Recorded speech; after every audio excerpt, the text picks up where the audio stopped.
Bö.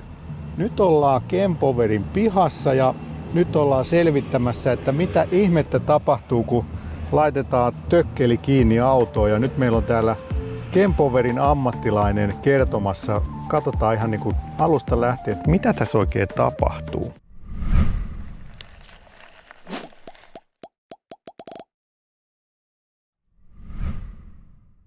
Hei! Electric Weekend 2-4. päivä elokuuta Oikoskella. Suomen hauskin ja paras sähköautotapahtuma. Katso lisätietoja Facebook-sivuiltamme. Electric Weekend. Vakuutukset kesäautoille, käyttöautoille, lapsille, kodille ja kaikille muulle tärkeälle osoitteesta pohjantähti.fi/Keski-Suomi. Kerro ensin, että kuka sä oot? Kiitos. Mun nimi on Juha Parkki. Toimin lead-arkkitehtina täällä Kempoverilla.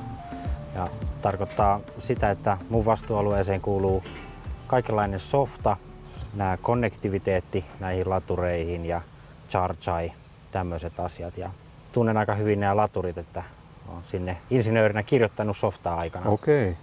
Kauan sä oot ollut Kempoverilla? Alusta asti, että olin silloin Kempillä 10 vuotta ja sitten perustettiin tämä Kempover, niin tulin tänne sitten näitä rakentamaan.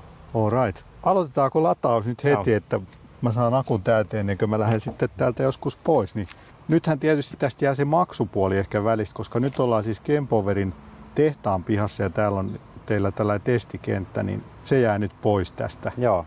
Ehkä se vaikein vaihe ainakin niin kuin näin käyttäjän näkökulmasta. Että koska muuten tulee plug and charge? Plug and charge, se on ollut tulossa jo pitkään ja mä luulen, että niitä toimijoita pikkuhiljaa niitä aletaan saamaan sitä rollautattua markkinoille, mutta en usko, että tänäkään vuonna vielä saadaan kunnon laajaan käyttöön sitä. Joo, mutta se ei ole niinku teistä kiinni, vaan se on enemmän operaattorista. Ei, se on monimutkainen juttu, että me ollaan valmiit, operaattoreiden pitää olla valmiit. No mut nyt siis otetaan täältä näin pistoolia, laitetaan autoa kiinni. Tässä ei ole sinällään mitään ihmeellistä. Sitten mennään katsoa heti tänne näytölle, niin tännehän tuli tällaisia palleroita. Mitäs nämä pallukat tarkoittaa täällä? Tässä tapahtuu semmoinen kuin kättely, jossa laturi ja auto kommunikoi, että ennen kuin saadaan lataus käyntiin, tehdään tämmöisiä turvatarkastuksia. Okei. Et ennen kuin laitetaan sitä suurta tehoa, pitää varmistaa, että on turvallinen yhteys liitos siinä. Eli siis siinä niin kuin auto ja laturi nyt sitten vähän tutustuu toisiinsa, että kuka sä oot. Ja... Juuri näin. Siinä kommunikoidaan semmoisia asioita kuten akkujännite, että se on aika tärkeää, että saadaan täsmättyä nämä laturin tehot tai jännite samaan kuin akun jännite. Okei. No kumpi sen nyt sitten päättää, paljon sit tehoa tulee, auto vai laturi? Se on semmoinen juttu, että laturi kertoo kuinka paljon on saatavilla ja sitten auto ottaa sitten korkeintaan sen verran sitä tehoa. Se on se auto pääasiassa, joka sen päättää. Joo. Siellä on takku aika täynnä, että ei ole kovin hyvät tehot nyt kun vaan tuommoista 50. Niin, mikä tämä QR-koodi tässä on? Mitä sillä voi tehdä? Tämä on tämmöinen Kempoverin laturin ominaisuus, tehty just kuluttajia varten. Ja sen pystyy skannaamaan puhelimella. Avaa puhelimesta kamerasovelluksen ja se avaa sitten nettisivun. Ja sieltä pystyy sitten seuraamaan latauksen edistymistä.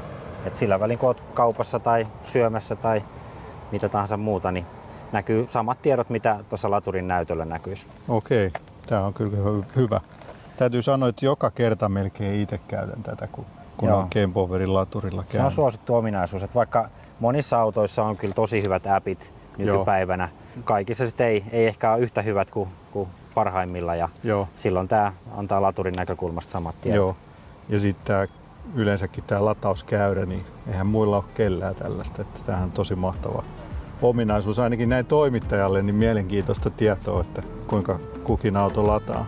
Voidaan mennä tuonne sisälle katsoa ja vähän tarkemmin mitä tässä tapahtuu käsittelyn aikana. Mennään katsoa.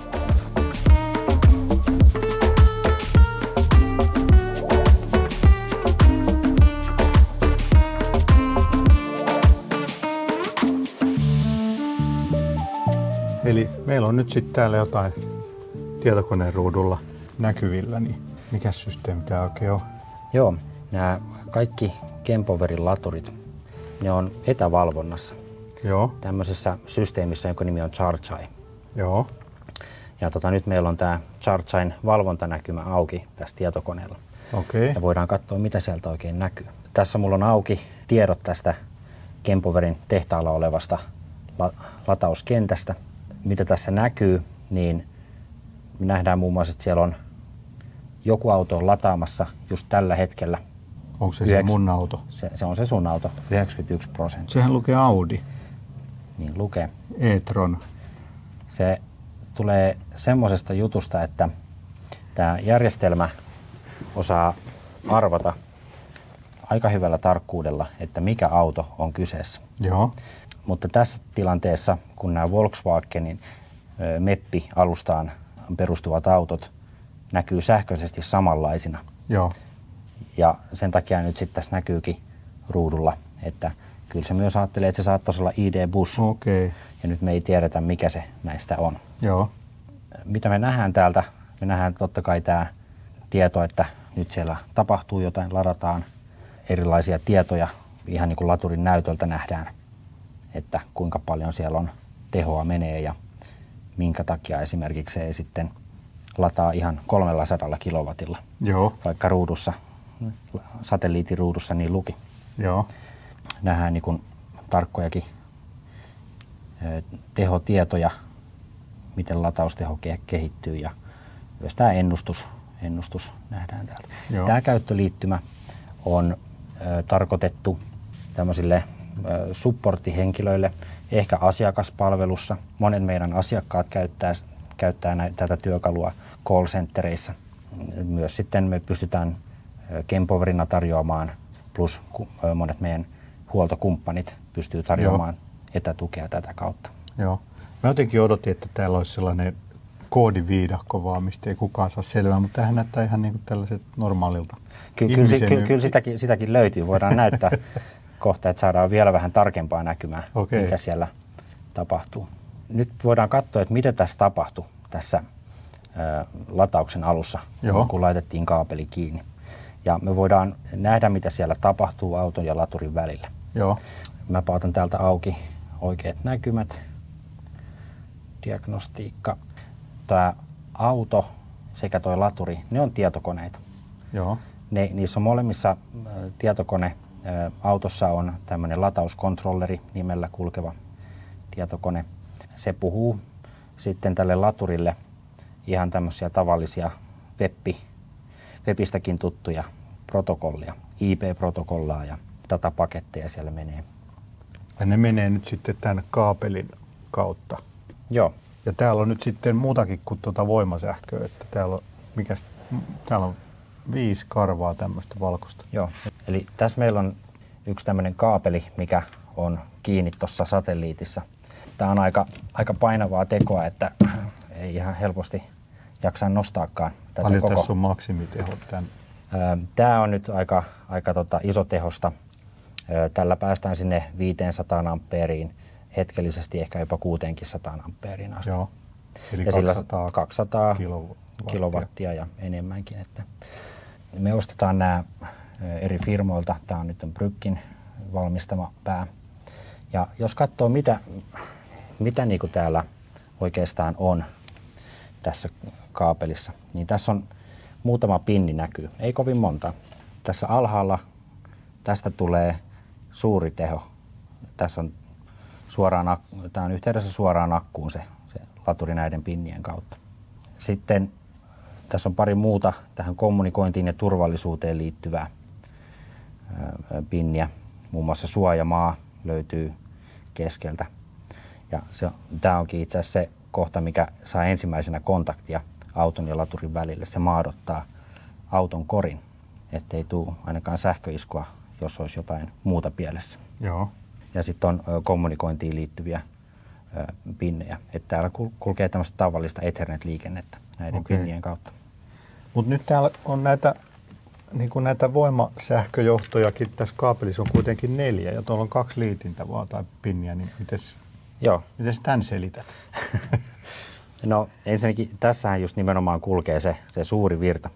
Nämä on pilkottu 2 kahteen eri kaapeliin ihan vaan siitä syystä, että saadaan tästä kaapelista taipusampi. Joo. Et jos se olisi yksi suuri, niin se olisi vielä hankalampi käsitellä. Okei. Ja siinä on plussa ja miinus. Tietty tästä se sähkö tulee plus suojamaa. Sitten täällä on kaikenlaisia muita pienempiä piuhoja. Kahta näistä käytetään kommunikointiin. Sitten tässä on 2 lämpötilamittaria tässä päässä. Miksi niitä on 2? Ne on suoraan noissa pinneissä kiinni, plus- ja miinusnavassa. Se on semmoinen turvallisuusasia. Sitä lämpötilaa mitataan koko aika latauksen aikana ja ennen latausta. Ja no, nämä liittyy siihen lämpötilasensoriin. Siinä on taustalla turvallisuussyyt. Joo. Eli ensinnäkin, että tämä ei ole koskaan liian kuuma koskea, tämä kappale, koska suurilla tehoilla tämähän lämpeää, se on niinku selvä. Paljon se lämpötilaraja muuten on, missä se katkaisee?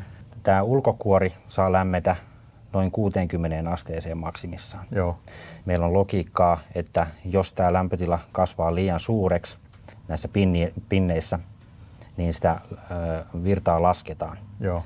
Nämä kaapelit pystyy jatkuvalla syötöllä antamaan 375 ampeeria suurin piirtein, että sitä voi vaikka kellon ympäri ajaa ja korkeassakin kuumalla kesällä. Me luotetaan noihin lämpötila-antureiden lukemiin ja me voidaan ajaa sitä suuremmalla virralla, 500 tai jopa suuremmalla määrällä ampeereita. Silloin tämä kaapeli kuumenee, mutta siinä voi olla monta kymmentä minuuttia, että me voidaan ajaa suuremmalla teholla ennen kuin se lämpötila kasvaa liian suureksi. Se auto nyt voi yleensäkin ottaa sitten korkeampaa tehoa. Joo, kyllä, just näin. Ja jos katsoo noita henkilöautoja, niin kovin monet henkilöautot ei sitä suurta tehoa voi ottaa ehkä 10 minuuttia pidempään muutenkaan. Niin, et se on just siihen niin piikkitehoon pääsemiseen, niin se on hyvä ominaisuus. No nyt sitten on ollut varsinkin Tesla-latureilla juttua siitä, että jos laittaa märän pyyhkeen tähän kesäkuumalla tähän päälle, niin sillä saa sitten jäähdytettyä kaapelia. Niin mikäs teidän kanta siihen on? En suosittele tekemään tätä. Se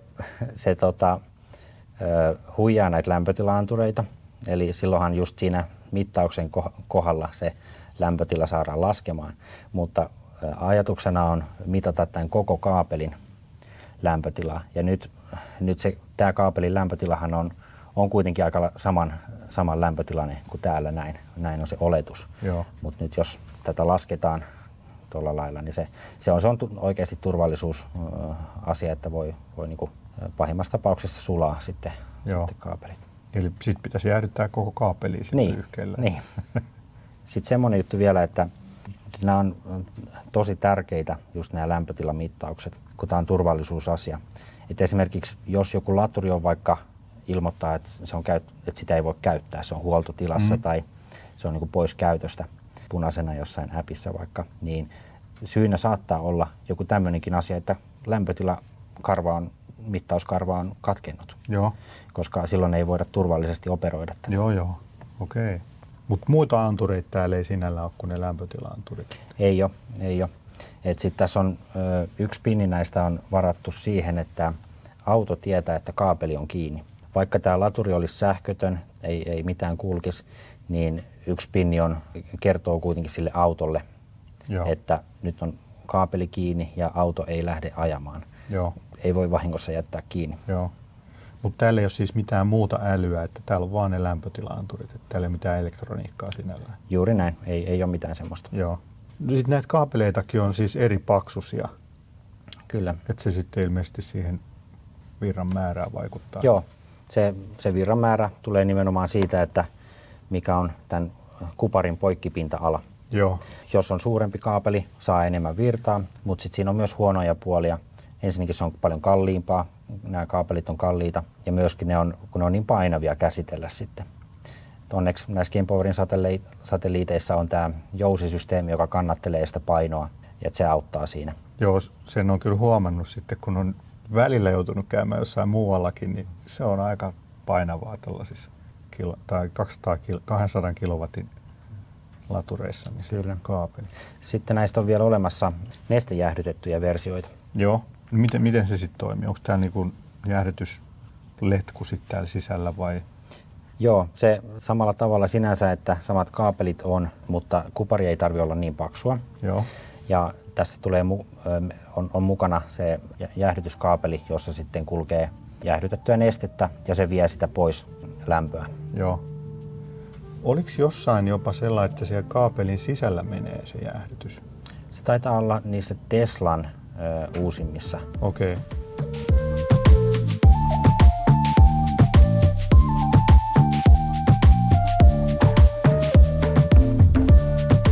Sitten me saadaan aika tarkkoja tietoja tuolta laturilta haettua tarvittaessa. Siellä me nähdään kaikki kommunikaatio tämän auton tietokoneen ja laturin tietokoneen välillä. Joo.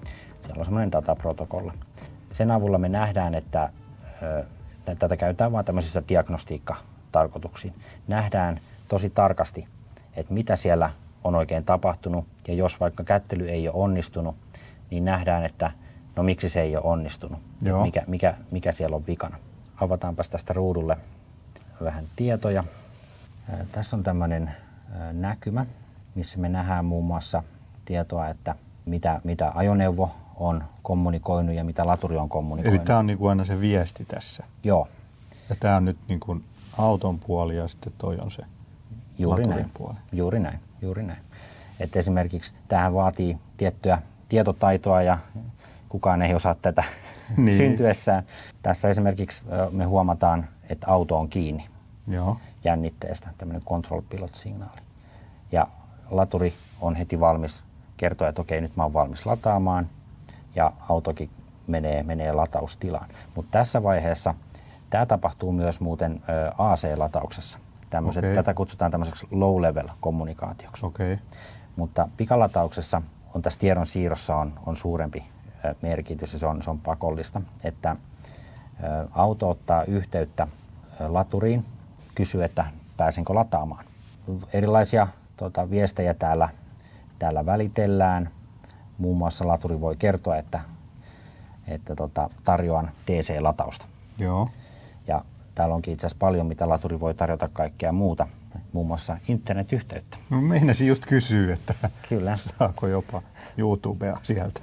Periaatteessa jotkut raskaat ajoneuvot käyttää laturin internetyhteyttä hyväkseen, kommunikoidakseen sitten jonkun taustajärjestelmän kanssa, vaikka Chargein kanssa. Joo. On kättelyä tästä tunnistautumisesta ja maksutavan valinnasta. Nyt meillä tässä ei ollut mitään maksutapaa vaadittu, niin tämä menee sukkana läpi. Muuten tämä kättely jäisi tähän vaiheeseen ennen kuin sä maksat, esimerkiksi näytät sitä RFID-lätkää tai maksat Visalla lähimaksun tai appilla tai sitten Plug & Chargella. Eli siis niin kun aina voi Kempoverin laturin kytkeä autoa kiinni eikä sitten vasta avata sen maksutavan. Kyllä, mutta tässä on semmoinen detaili, että tässä tilassa se auto suostuu olemaan vaan ehkä 1,5 minuuttia - 2 minuuttia. Sen takia, että jos siinä maksutapahtumassa kestää yli sen pari minuuttia, niin se tulee epäonnistumaan sitten se kättely. Se kannattaa ensin laittaa kuntoon, että sä tiedät, että miten sä tuut maksamaan sen. Jos peilaa siihen Kempoverin satelliitin näyttöön, siellä on niitä pallukoita. Siinä on 4 pallukkaa ja ne vastaa näitä viestejä, mitä täällä menee. Et ensimmäinen pallukka on se, että auto on kytketty. Mutta sitten me jäädäänkin odottamaan, että auto ottaa yhteyttä, aloittaa sen dataliikenteen. Ja tässäkin näkyy näitä sekunteja aika monta ennen kuin tullaan ikään kuin siihen kakkospallukkaan ja että auto ottaa yhteyttä. Siinä on niinku 10 sekuntia auto on miettinyt. Joo, se vähän riippuu autosta, kuinka nopeasti se tapahtuu auton latauskontrollerista.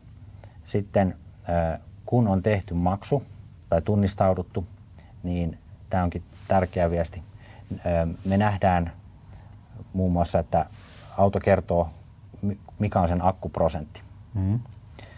Ja kertoo akkujännitteen ja maksimivirtarajan, tämmöisiä tietoja.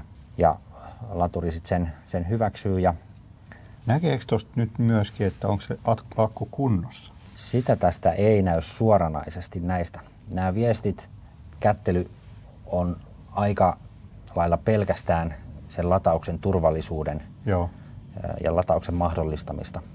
Okei. Että täällä ei sillä lailla ole mitään sen ulkopuolella olevia tietoja. Joo. Sitten on tämmöinen vaihe, meillä on se on 3. pallukka siinä satelliitin näytöllä. Eli vielä se toka pallukka tulee sitten, kun auto on Joo, laittaa viestiä laturille. joo. Joo. 3. pallukka on sitten tämmöinen kuin cable check tai insulaatiotesti. Joo. Ja siinä se laturi ajaa pientä määrää virtaa sinne autolle. Siinä laturi tarkistaa, että se yhteys, että se liitos on turvallinen. Että siellä ei esimerkiksi ole mitään likaa välissä, joka estäisi sitä kommunikointia tai vaikuttaisi jotenkin siihen virran syöttöön. Mm. Tässä kestää sitten useampi sekunti, 5 sekuntia, että saadaan varmistettua siitä, että yhteys on turvallinen. Joo. No se oli 3. pallukka. Se on 3. pallukka. Jos se epäonnistuu, niin silloin kaapeli on jollain tavalla fyysisesti viallinen. Joo. Ja viimeistään siinä vaiheessa se tunnistetaan. Joo. On vielä 4. pallukka, joka on ehkä kaikista tärkein ennen kuin se varsinainen lataus voi alkaa. Niin laturissa on sisällä tämmöisiä tehomoduuleja. Mm. Ne muuntaa sähköverkon AC-sähköä DC-tasasähköksi. Joo. Tässä 4. vaiheessa ne tehomoduulien jännite nostetaan samaan tasoon kuin se auton akun jännite. Ja itse asiassa pikkasen yli, niin karvan verran yli jännitteen, niin silloin laturi lataa autoa eikä toisinpäin. Joo. Ja vasta sen jälkeen se auto kytkee sen liitoksen sinne akkuun asti, avaa releen. Joo. Eli autokin katsoo myös, että se jännite on riittävän korkea. Kyllä, että se auto myös yrittää omaa turvallisuuttaan tässä katsoa. Ja sen jälkeen vihdoin lataus voi alkaa. Mm. Auto pyytää tiettyä määrää ampeereja sähköä siellä. Niin, eli paljon se nyt on sitten pyytänyt? No heti alussa se pyytää 0 ampeeria, Joo, mutta sitten kun mennään vähän se eteenpäin, pikkuhiljaa nousee täältä sitten se pyynti. Ja silloin laturi tosiaan sitten syöttää sitä virtamäärää, mitä auto pyytää. Joo. Eli se menee niinku ihan ampeeri kerrallaan, ei nyt ihan, mutta melkein. Kyllä. Aika monta viestiä siinä käydään sitten tuossa nousuvaiheessa. Joo. Ja näitä viestejä, nämä on siis ihan millisekuntipeliä. Jos auto ei saa vastausta viestiin ihan muutaman millisekunnin sisällä, niin se lopettaa latauksen saman tien. Okei. Tai katkaisee latauksen saman tien. No voiko tämä olla sitten syynä, kun tietyissä autoissa, uusissa autoissa varsinkin, olen huomannut, että niissä on välillä vähän vaikeuksia aloittaa se lataus. Tai sitten minuutin päästä, kun se on niin kuin alkanut se lataus, sitten minuutin päästä se loppuu. Ja siinä voi olla monia syitä, että minkä takia sitten se lataus saattaa katketa. Joo. Et se yksi voi olla ihan vaan se, että se kontaktipinta on huono ja aiheuttaa tämmöisiä häiriöitä. Joo. Se, että onko se niin kuin siinä yksilössä, esimerkiksi siinä soketissa vika tai jossain auton sisällä johdoissa. Laturissahan voi olla samantyyppisiä asioita. Tai voi olla tietty niin kuin tämmöistäkin, että jostain syystä se kommunikointi takkuaa siinä. Okei. No mitä sitten, kun lataus etenee? Siellä on varmaan nyt just kohta alkaa ollakin jo akku täynnä, vai onko tullutkin jo täyteen?